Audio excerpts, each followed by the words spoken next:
सब कुछ लुटाने को जी चाहता है, सब कुछ लुटाने को जी चाहता है, तेरा दर्श पाने को जी चाहता है, हाँ तेरा दर्श पाने को जी चाहता है, खुद ही को मिटाने को जी चाहता है, खुद को मिटाने को जी चाहता है, खुद ही को मिटाने को जी चाहता है, खुद को मिटाने को जी चाहता है, तेरा दर्श पाने को जी चाहता है, तेरा दर्श पाने को जी चाहता है,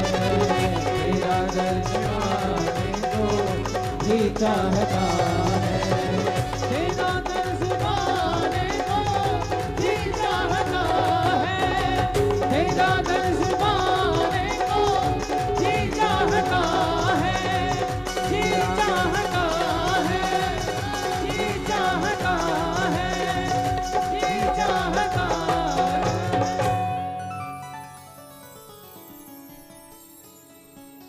बोलिए भागवत भगवान की, जय वृंदावन धाम की, जय गौरी गोपाल भगवान की। जय।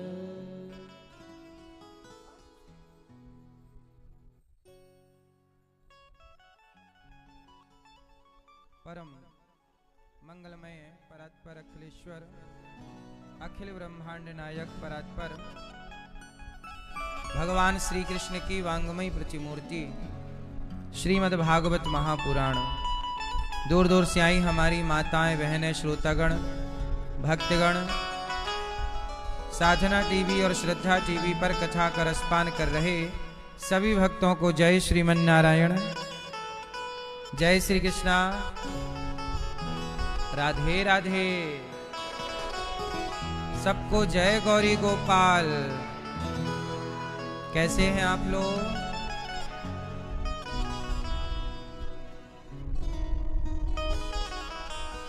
आप सब सदा अच्छे रहें, यही मंगल कामना है। कथा की इस गंगा में डुबकी लगाकर अपने लोक परलोक को सवार रही हैं हमारी मैया श्रीमती शांति बाई जी। मैया भागवत सुन रही हैं और अपना लोक परलोक सार्थक कर रही हैं। जीवन में सारे काम आप करते हैं जैसे आप सारे काम करने को अपनी जिम्मेदारी मानते हैं। घर बनाना बहुत जरूरी है, पैसे कमाना बहुत जरूरी है, बच्चों को पढ़ाना लिखाना बहुत जरूरी है। ऐसे ही भागवत सुनना बहुत जरूरी है। घर बनाने से, बच्चों के पढ़ाने लिखाने से, पैसा कमाने से लोक बनेगा। क्या बनेगा? लोक में मतलब यहाँ अच्छा रहेगा। पैसा कमाने से, घर बनाने से लोक अच्छा होगा, पर भागवत सुनने से परलोक अच्छा होगा। तो लोक भी आपको बनाना है और परलोक भी बनाना है। हमारी शांति मैया लोक परलोक दोनों सार्थक कर रही हैं। पति स्वर्गीय चेतराम खोजर जी वो भी कथा सुन रहे होंगे और प्रसन्न हो रहे होंगे कि हमारे परिवार में हमारी धर्म पत्नी ने हमारे लिए इतना बड़ा कार्य किया। भतीजे आपके मिश्री लाल किरार जी, गीताबाई जी, स्वर्गीय भाई आपके लक्ष्मी चंद्र किरार जी, स्वर्गीय चेतराम खोजर जी की पुण्य स्मृति में यह सुंदर सा आप आयोजन मैया जी करा रही हैं। ग्राम पडरी, तहसील इंदलगढ़, दतिया से, है ना भैया? आप सबका बहुत बहुत स्वागत है। अभी 29 अप्रैल से आप भी भोग भागवत जी के पोथी पाठ करा सकते हैं। और अपने जीवन को कृतार्थ कर सकते हैं।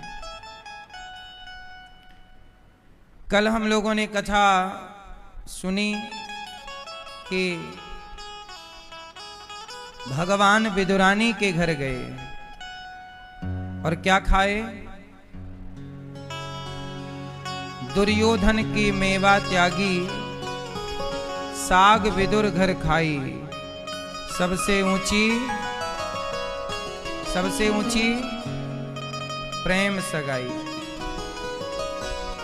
प्रेम का रिश्ता सबसे बड़ा रिश्ता है। एक रिश्ता होता है खून का, होता है। एक रिश्ता है खून का, जैसे पुत्र पिता, भाई भाई, भाई बहन, ये खून के रिश्ते हैं। पर एक रिश्ता और है, प्रेम का रिश्ता। जैसे हम गाय से प्रेम करने लग जाएं तो गाय भी हमसे प्रेम करने लग जाती है। प्रेम गाय भी समझती है, प्रेम कुत्ता भी समझता है, प्रेम चिड़िया भी समझती है। एक प्रेम ही। अच्छा सुनो, हर देश की अपनी भाषा है?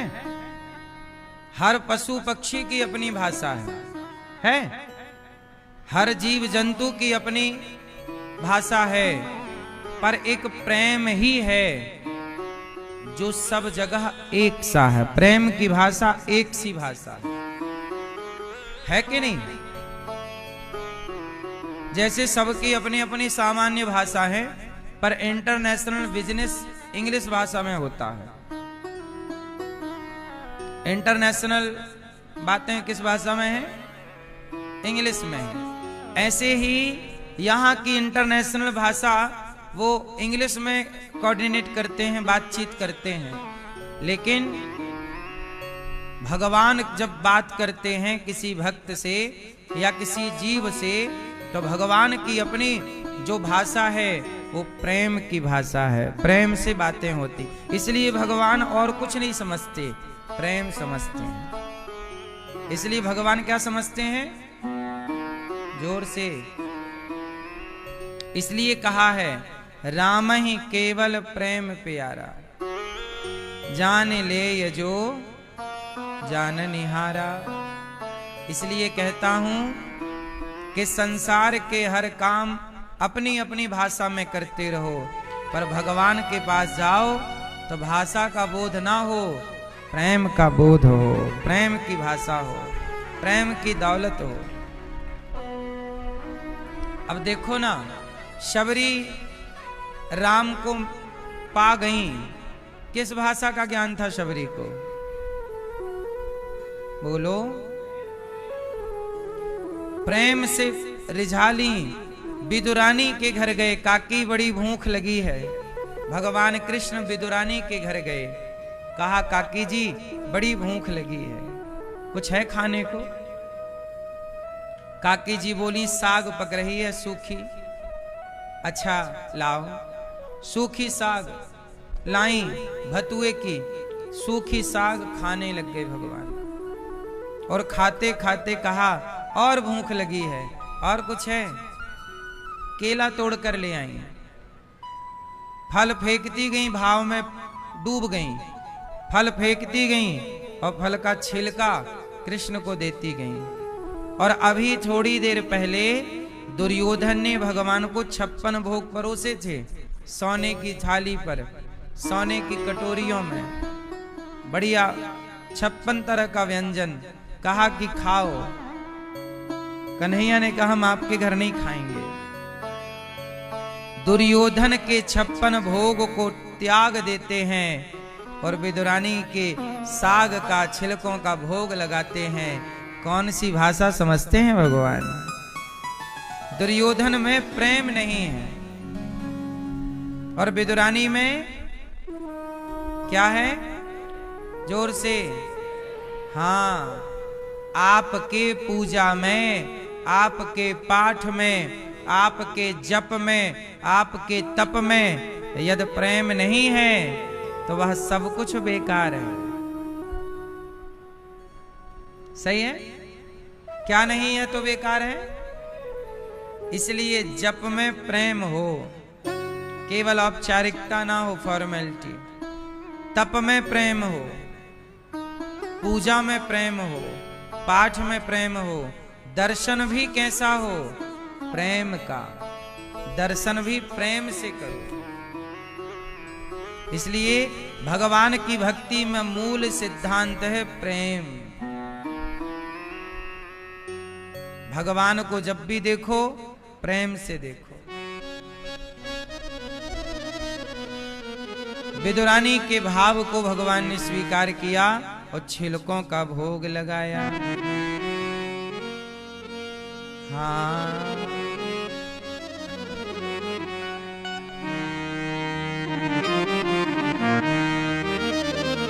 अब भगवान द्वारिका गए। तब विदुर जी मैत्रेय जी के पास गए और कहा, सुखाय कर्माणि करोति लोको न तैः सुखं वान्यदुपारिवं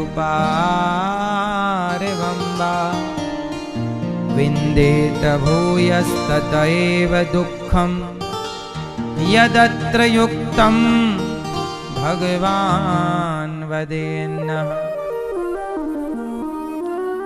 भगवान विदुर जी महाराज मैत्रेय जी के पास गए हरिद्वार। कहा कि प्रभु ये बताओ कि भगवान अवतार क्यों लेते हैं, बार बार धरती पर क्यों आते हैं? अच्छा आप लोग बताओ, भगवान क्यों आते हैं?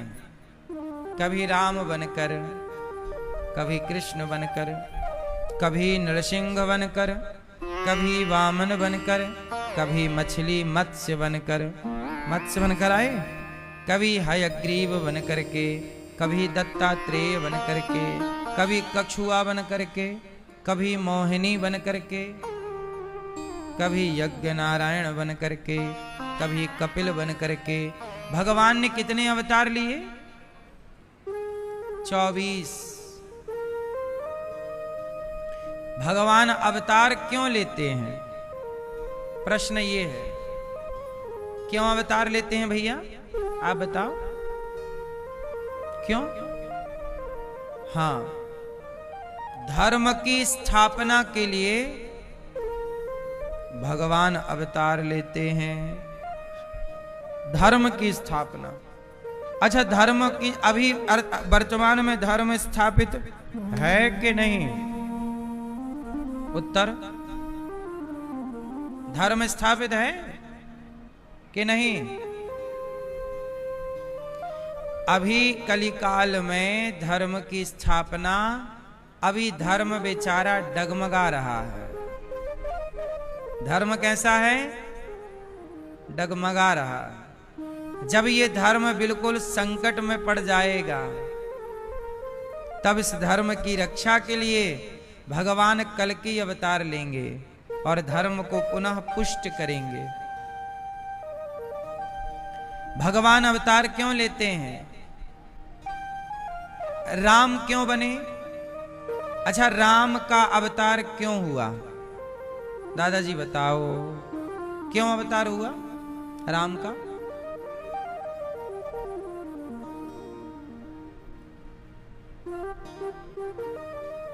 राक्षसों को मारने। राक्षस तो भगवान वहीं बैठे बैठे मार डालते सबको। राम जी का अवतार रावण को मारने नहीं हुआ। रावण भी मरा, ये बात सत्य है, पर रावण को भगवान वह कैसे भी मार सकते थे। रावण को भगवान अयोध्या में रह के भी मार सकते थे, नहीं मार सकते। वनवास जाने की क्या जरूरत थी 14 साल के लिए? तो सुनो, भगवान को केवल राक्षसों को मारना उद्देश्य नहीं होता, समाज को मैसेज भी देना होता है। अब जैसे आप भाई भाई हो, तो भाई भाई कैसे रहो, तो राम जी भाई के साथ रहकर बता रहे हैं कि जैसे मैं भरत के साथ हूं, ऐसे आप अपने भाई के साथ व्यवहार कीजिएगा। वरना कौन भाई को भाई की तरह, भरत और राम का उदाहरण ना होते राम तो उदाहरण कौन बनता? तो संसार के लिए उदाहरण भी तो बनना है ना। बोलो हां कि ना?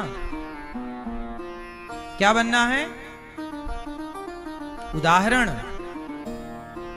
आजकल बेटा अपने मां की बात नहीं मानता, तो आप लोग राम के बारे में बताती हो कि देखो राम ने अपनी मां सौतेली मां की बात मानी और बात भी अच्छी नहीं थी,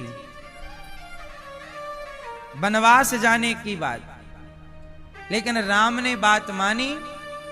इसलिए मानी कि मैं मानूंगा तो आने वाले युगों में हर बेटा अपनी मां की बात मानेगा, पिता की आज्ञा का पालन करेगा। मैं ही नहीं मानूंगा, कौन मानेगा? तो आने वाले युगों में पुत्र माता पिता की बात मानता रहे। भाई के प्रति कैसा व्यवहार, इसलिए राम का अवतार हुआ, वरना ये व्यवहार कौन करता? आजकल तो भाई लड़े मरे जा रहे हैं। बोलो हाँ? आजकल का कौन सा बेटा है जो अपने पिता की बात ऐसे मान रहा है?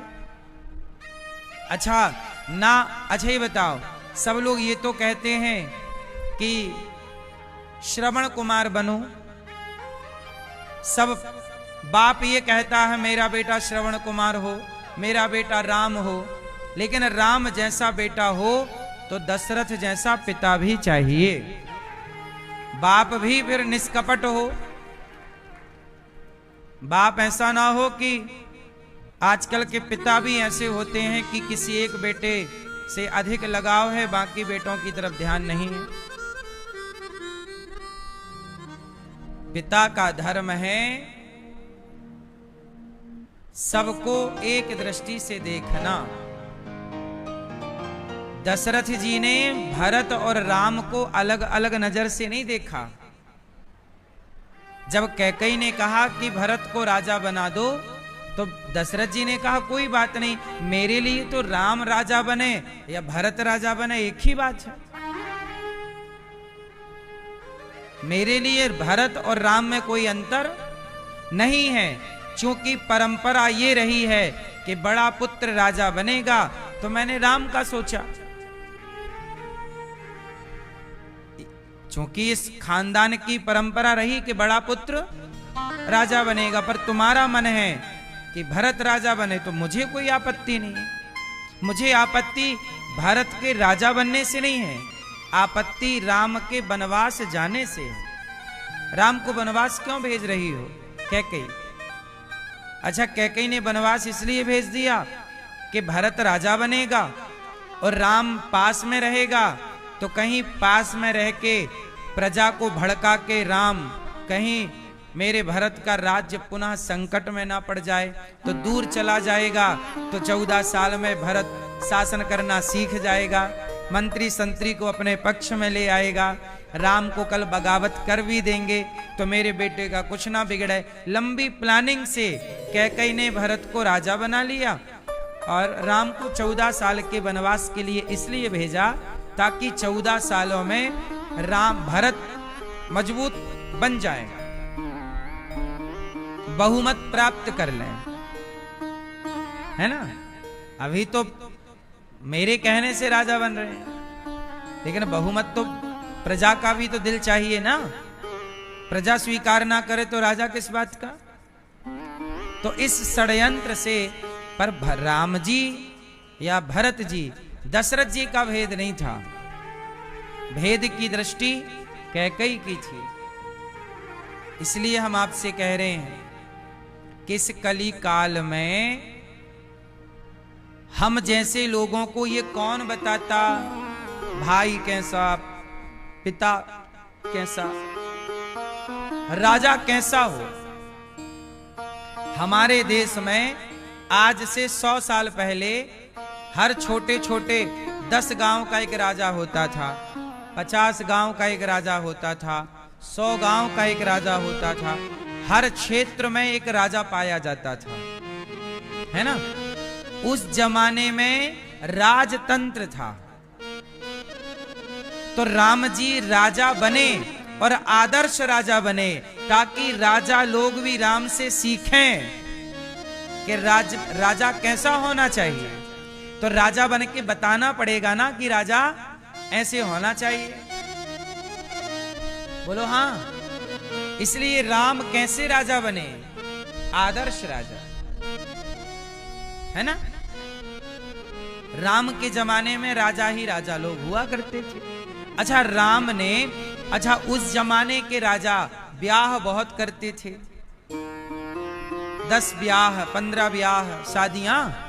तो राम जी ने उन राजाओं को यह मैसेज दिया एक विवाह करके कि भाई एक ही करो। जो भी परंपराएं गलत थीं, उन गलत परंपराओं को सही दिशा किसी ने दी तो भगवान राम ने दी। एक पत्नी वाले राम आदर्श बने। राजा कैसा? राम के राज्य में वाल्मीकि रामायण पढ़िएगा, एक कुत्ता था। कौन था? कुत्ता।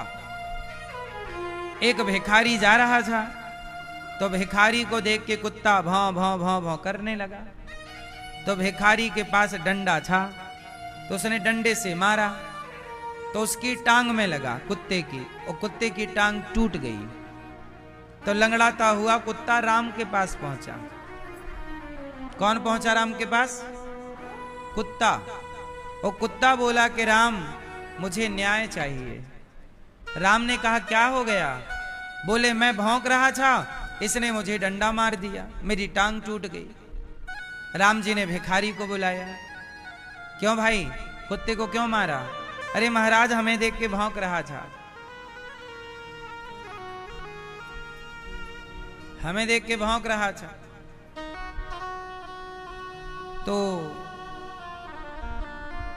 कुत्ते ने कहा कि भाई मेरा तो स्वभाव ही भौंकने का है, मैं बातें तो कर नहीं सकता कि कहो भाई साहब कहां जा रहे हो, ऐसे तो मैं पूछ नहीं सकता, क्योंकि मेरी वाणी ऐसी नहीं है, मेरा स्वभाव ही भौंकने का है। तो कुत्ता ने कहा कि इसने मुझे डंडा मार दिया। राम जी ने कहा कि देखो भौंक रहा था वो, तो आप भौंकने देते, जब आपको काटता तब आपका अपराध ये करता, तब आप दंड देते। आपने बिना अपराध के जीव को दंड दिया है। तो राम जी ने कुत्ते से पूछा कि बोल, तुझे क्या दंड से दिलाना है? तो कुत्ता बोला कि इसे फलानी जगह का नेता बना दो। राम जी बोले कुत्ता, ये तो अभी भीख मांग रहा है, नेता बन जाएगा तो ये तो माला माल हो ही जाएगा, ये कैसा न्याय है? कुत्ता बोला मैं भी वहां का नेता था पिछले जन्म में, मैं भी प्रजा का पैसा खाया, गलत काम किया, तो उस पाप से मैं कुत्ता बना। ये भी आज नेता बनेगा, गलत करेगा, अगले जन्म में ये भी कुत्ता बनेगा, फिर इसकी टांग कोई तोड़ेगा, तब इसे पता लगेगा।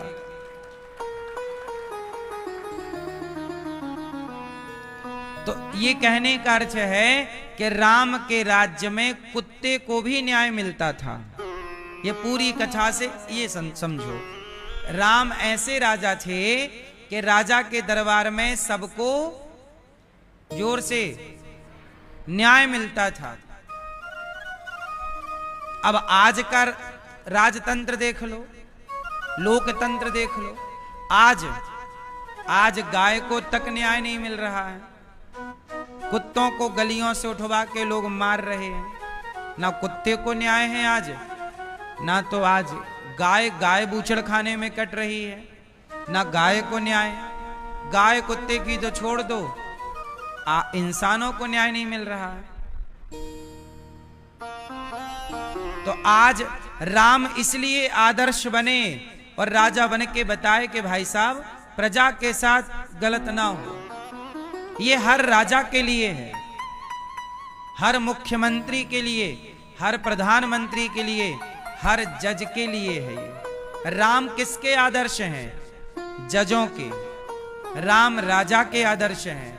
राम मुख्यमंत्री, प्रधानमंत्री, राष्ट्रपति के आदर्श होने चाहिए, क्योंकि राम ने जो किया वह ये लोग करें अपनी प्रजा के साथ,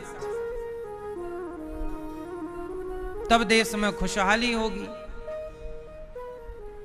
अब राम की पूजा तो सब कर रहे हैं, पर राम के आदर्शों को जीवन में उतार नहीं रहे हैं। आजकल जानते हो क्या हो रहा है? पूजा के नाम पे केवल लोग भगवान का नाम जप रहे हैं। क्या करें भैया? माला जप लो, राम राम जपो, कृष्ण कृष्ण जपो।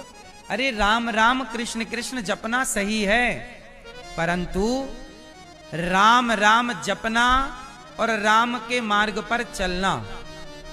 एक व्यक्ति राम राम जप रहा है पर पराई औरत को गलत देख रहा है, गलत तरीके से, और राम राम जप रहा है और पराई स्त्री के प्रति भाव गलत है, तो राम राम जपना सार्थक हुआ?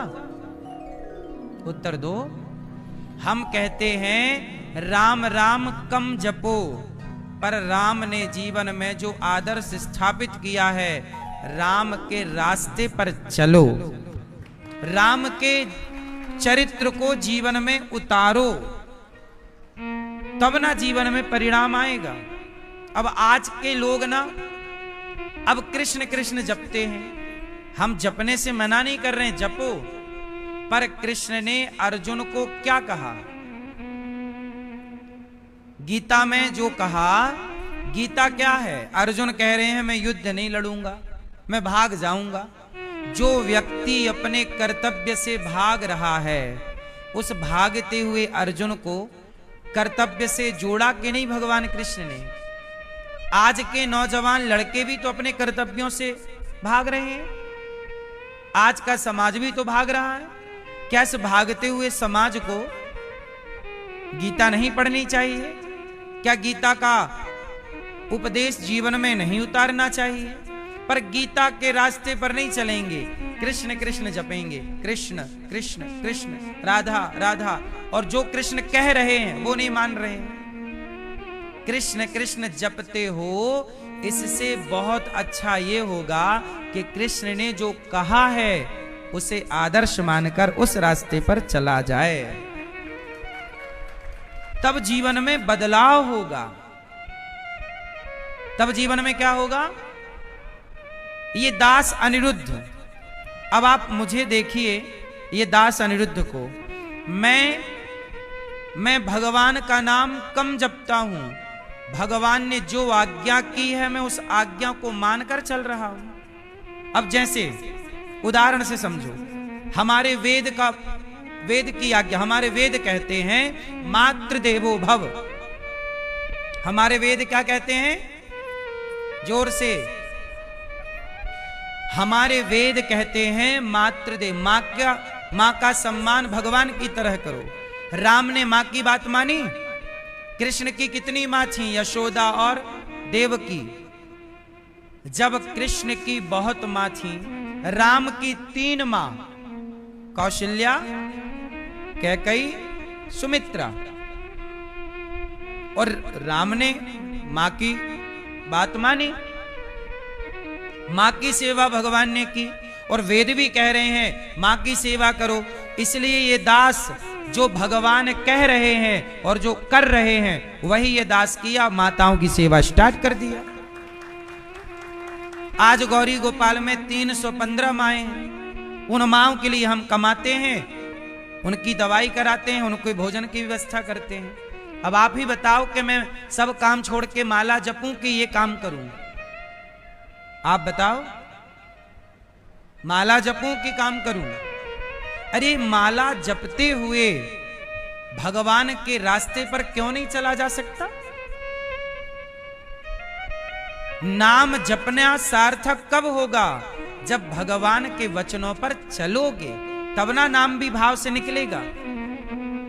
अब चल नहीं रहे, आप अपने सास को पानी नहीं दे रही हो और दिन भर जप रही हो राधा कृष्ण राधा कृष्ण, और सास मर रही है प्यासी, तो तुम्हारे जप से होगा क्या? इंसान बन न पाया, इंसान बन न पाया, भगवान ढूंढता है। इंसान तो बन जाओ पहले, फिर भगवान की खोज कर लेना। आदमी भटक गया है और भटका भगवान के नाम पर ज्यादा है। भगवान के नाम पर भटक गया। कर्तव्य कोई नहीं करना चाहता। बेटे से कहो कि मां के पांव दबा, नहीं पांव नहीं दबाऊंगा, महाराज जी मैं संत बनूंगा, संत। वो ये सोचता है मां बाप को छोड़ दूं और कपड़ा रंगा लूं, संत हो जाऊं। अरे पागल, कर्तव्यों को छोड़ना क्या भगवान कृष्ण ने गीता में कर्मों को छोड़ना सिखाया है? पूरी भगवत गीता में कहीं नहीं है कि तुम अपने कर्तव्य छोड़ दो। भगवान कहते हैं कर्म करते हुए कर्मण्येवाधिकारस्ते मां फलेषु कदाचन। आखिरी में ये जरूर कहा है सर्वधर्मान परित्यज्य मामेकं शरणं व्रज। भगवान कहते हैं लौकिक कार्यों को अब छोड़ और मामेकं, मेरी शरण में आ। पर मेरी शरण में आके अपने जो कर्तव्य हैं वो करता रहे। अब ये दास अनिरुद्ध देखो, वेद क्या कहता है? मातृ देवो भव। दूसरा कहता है पितृ देवो भव, पिता की सेवा करो। ये दास अनिरुद्ध करता है पिता की सेवा। तीसरा वेद कहते हैं अतिथि देवो भव। कौन देवो भव? जोर से, जोर से। आपके घर में 2-4 अतिथि रोज आए तो आपका सिर चढ़ जाएगा। आजकल के कुछ मैयां ऐसी हैं कि 2-4 मेहमान आ जाएं तो सिर चढ़ जाता आगे खाने के लिए। अतिथि के प्रति श्रद्धा नहीं है। लेकिन देखो, आप लोग नाम तो जपते हो भगवान का, पर वेदों में लिखा है कि अतिथि को भगवान मानो। आप अतिथि को देख के सिर चढ़ा लेते हो, नाम भगवान का जपते हैं। गौरी गोपाल में देखो, हजारों अतिथि रोज आते हैं और सब अतिथियों को 12 महीने 24 घंटे गौरी गोपाल में भोजन मिल रहा है। अखंड रसोई चल रही है। हम केवल कह नहीं रहे हैं, हम तो वेदों में जो लिखा है उसे जीवन में उतार चुके हैं, उतार रहे हैं, उस पर चल रहे हैं, फिर आपको कह रहे हैं। हम आपको कोरा खोखला ज्ञान दे नहीं रहे हैं, पहले जीवन में उतार रहे हैं, फिर वही आपको कह रहे हैं। अतिथि देवो भव।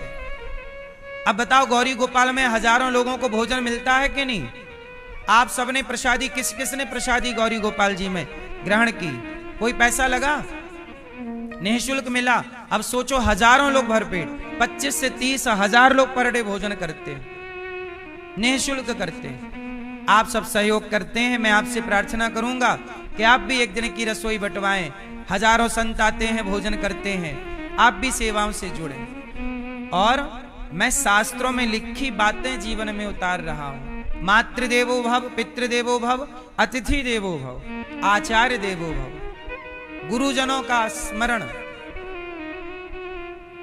आचार्य देवो भव। गुरुजनों की सेवा मेरे से जितनी बनती है गुरुजनों की सेवा करता हूं। गाय की सेवा करना, गाय की सेवा मैं करता हूं।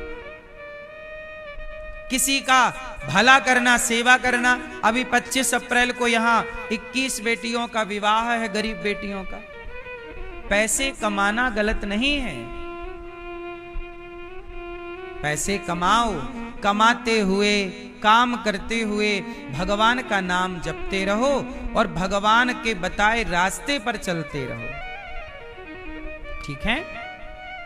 तब भगवान भी प्रसन्न होंगे। भाई ये बताओ, गौरी गोपाल आश्रम में भोजन बंटता है। मैंने लड़कों को लगा रखा है भोजन बांटने के लिए। एक दाल बांटता है, एक सब्जी बांटता है, एक रोटी देता है, एक चावल देता है। अब जो लड़का चावल बांट रहा है, वो लड़का को मैंने काम क्या दिया है? चावल बांटना भैया, जो भी आए सबको प्रेम से भोजन देना। अब वो चावल ना बांटे और बैठ के नाम जपे, सीताराम सीताराम, राधे कृष्ण राधे कृष्ण, और लोग थाली लेके खड़े हैं भाई सब चावल, और वो नाम जप रहा है। तो बताओ, उसका नाम जपना सार्थक है कि चावल देना सार्थक है? जिस काम के लिए तुम खड़े हो, तुम चावल बांटते हुए नाम जप करो ना, भीतर चलता रहे। दिल धड़कता है, ऐसे नाम भीतर चलता रहे, काम चलता रहे। तुम यदि काम, मैंने जो काम तुम्हें दिया तुमने वो काम नहीं किया तो तुम्हारा माला जपना सार्थक नहीं होगा। हो जाएगा क्या? अब डॉक्टर का काम है मरीज का इलाज करना। अब डॉक्टर मरीज को छोड़े और वो माला जपने बैठ जाए तो उसका माला जपना पाप हो जाएगा। यदि कोई मरीज तुम्हारे इलाज के अभाव में मर जाए तो, मैं द्वार पर बैठा हूं, डॉक्टर साहब जल्दी देखो बीमारी है, दौरा पड़ा है। अब डॉक्टर साहब बोले मैं माला जप रहा हूं। अरे भाई साहब पहले देख लो, नहीं मर जाएगा मरीज, मर जाएगा। नहीं, डॉक्टर साहब बोले मैं पूरे माला, जब तक उनके माला पूरा हुआ मरीज पूरा हो गया। तो डॉक्टर को पाप लगा कि पुण्य मिला? जोर से, जोर से। तो माला जपने से क्या मिला? इसलिए तुम माला कहां जपते?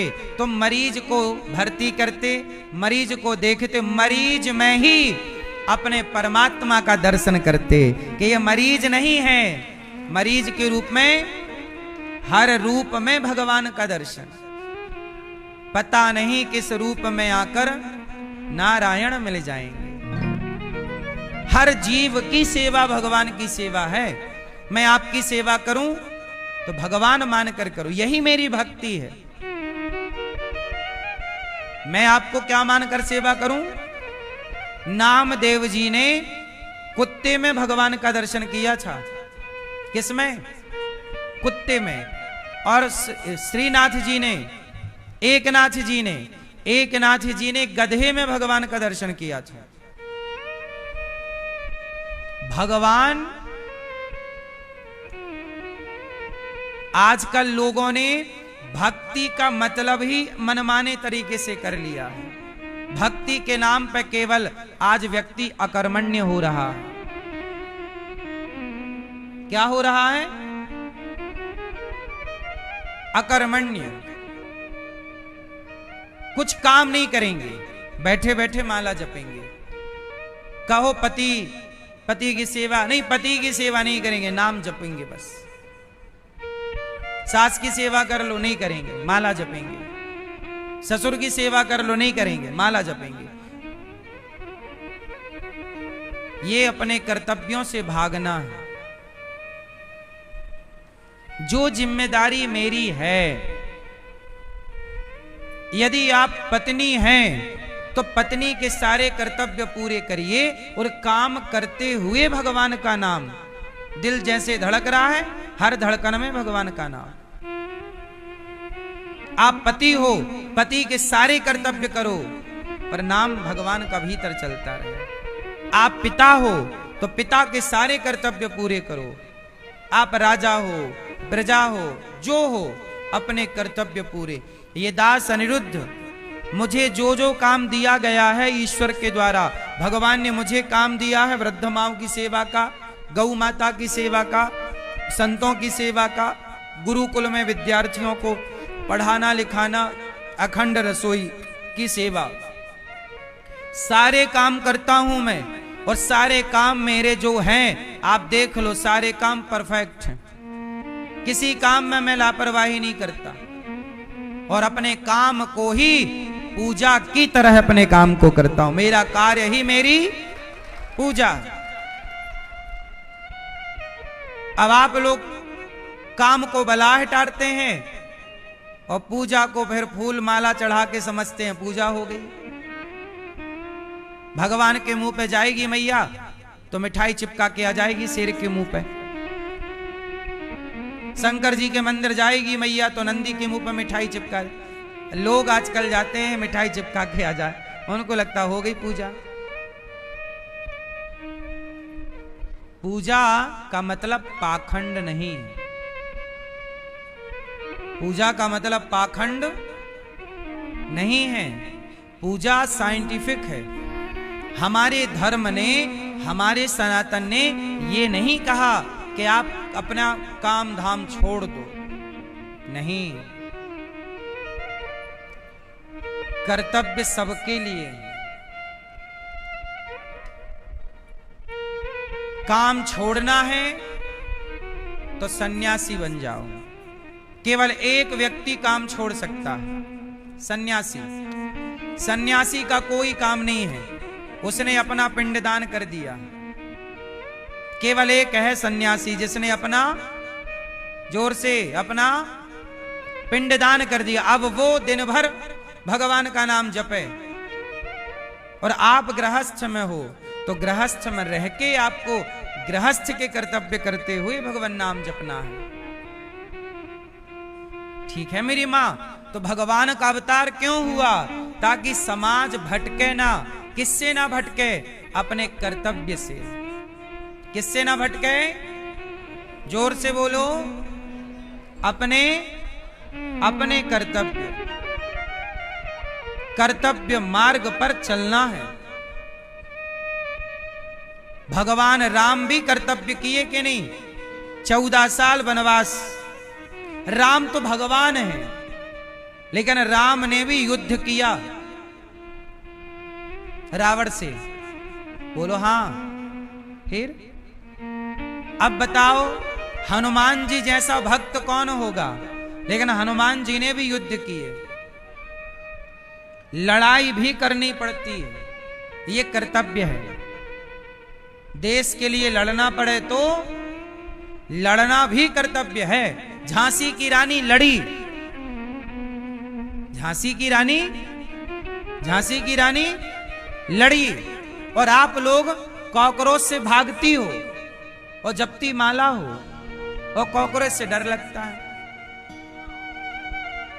झांसी की रानी खूब लड़ी मर्दानी वो तो। इसलिए मेरी मां, मेरे नौजवान दोस्तों, मेरे भाइयों, झांसी की रानी ने अपने को अमर कर लिया क्योंकि वो अपने कर्तव्य पर खड़ी रही। लड़ना, मरना तो सबको ही है। भाग के क्यों मरना है? लड़ करके मरेंगे देश के लिए। ये सिखाया झांसी की रानी। झांसी की रानी लड़ी। अब बताओ उसका मोक्ष हुआ होगा कि नहीं? कि नरकगामी हुई?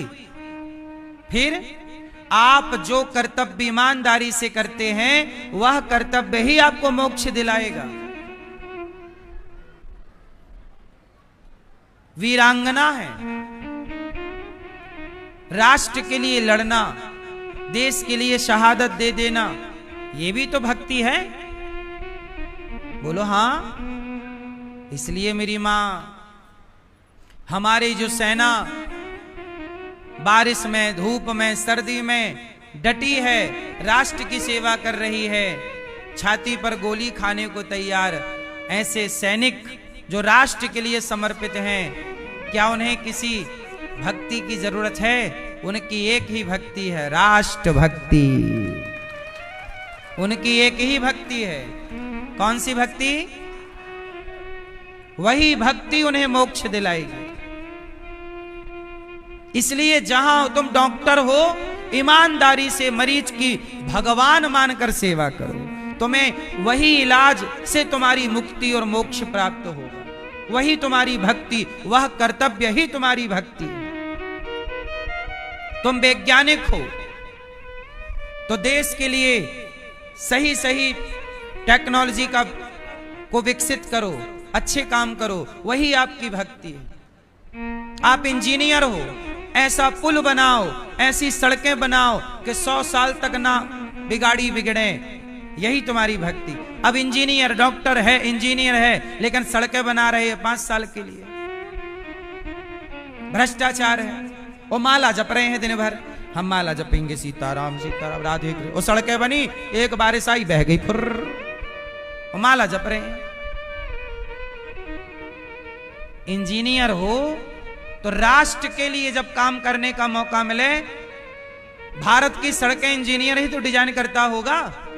बोलो हाँ। तो फिर ऐसी क्यों नहीं डिजाइन किया? क्यों नहीं उसको चेक किया 100 साल की प्लानिंग के साथ? यही तुम्हारी भक्ति है, यही आपकी।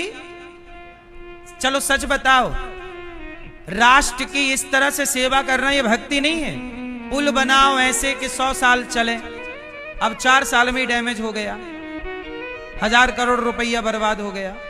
इसलिए मेरी मां, अपने कर्तव्य, भगवान कृष्ण यही कह, अर्जुन कहते हैं मैं नहीं लड़ता, महाभारत मेरे पितामह खड़े हैं, मेरा परिवार खड़ा, किसको मारूं? भगवान बोले ये रणभूमि है, यहां गांडी उठाना और चलाना तेरा धर्म है, ये उल्टी सीधी बातें मत कर, लड़। भगवान ने अर्जुन को भागते हुए को कर्तव्य पथ पर लगाया। कर्म कर, चल, उठा, रो मत, नपुंसक है क्या? भगवान कृष्ण ने यह शब्द प्रयोग किया, अर्जुन तू नपुंसक है क्या? भागने की बात कर रहा, लड़। यह है गीता। हर युवा को, हर जवान को भगवत गीता पढ़नी चाहिए। कृष्ण कृष्ण का नाम जपने से बेहतर है कृष्ण ने जो जीवन में कहा किया वो आदर्श के रूप में उतार लो। जीवन में परिवर्तन ना आए तो कहना। अब आप लोग उतारते कुछ नहीं है। आप लोगों को लगता है कि हम माला जपे, हो गई भक्ति, हो गई। मेरी माँ, ये माला कार्य करते हुए नाम जप करना है। वेद पुराण शास्त्र तुम्हें निकम्मा नहीं बनाते, और यदि तुम निकम्मे बन रहे हो तो इसमें धर्म की कोई गलती नहीं है। तुमने ठीक से समझा ही नहीं शास्त्रों को, कृष्ण को ठीक से पढ़ा ही नहीं, राम को पहचाना ही नहीं। समझ में आ रही है? किस किस को मेरी बात समझ में आ रही है? आ गई कि अभी और समझाऊं? भगवान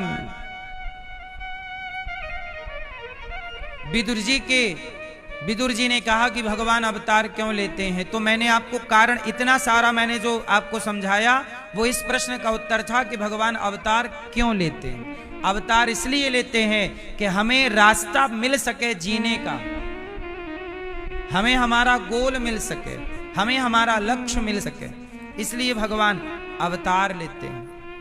ये अवतार का मुख्य हेतु है। इसलिए आपसे कहता हूं, आप भी मन लगा के काम करो। कार्य करते हुए भगवान का स्मरण बनाए रखिएगा। हे नाथ, मैं आपको कभी भगवान को भूलना मत, भगवान को याद रखते हुए हर काम करना। जैसे माँ सारा काम करती है पर अपने छोटे से बच्चे को हर समय याद रखती है। बोलो हाँ।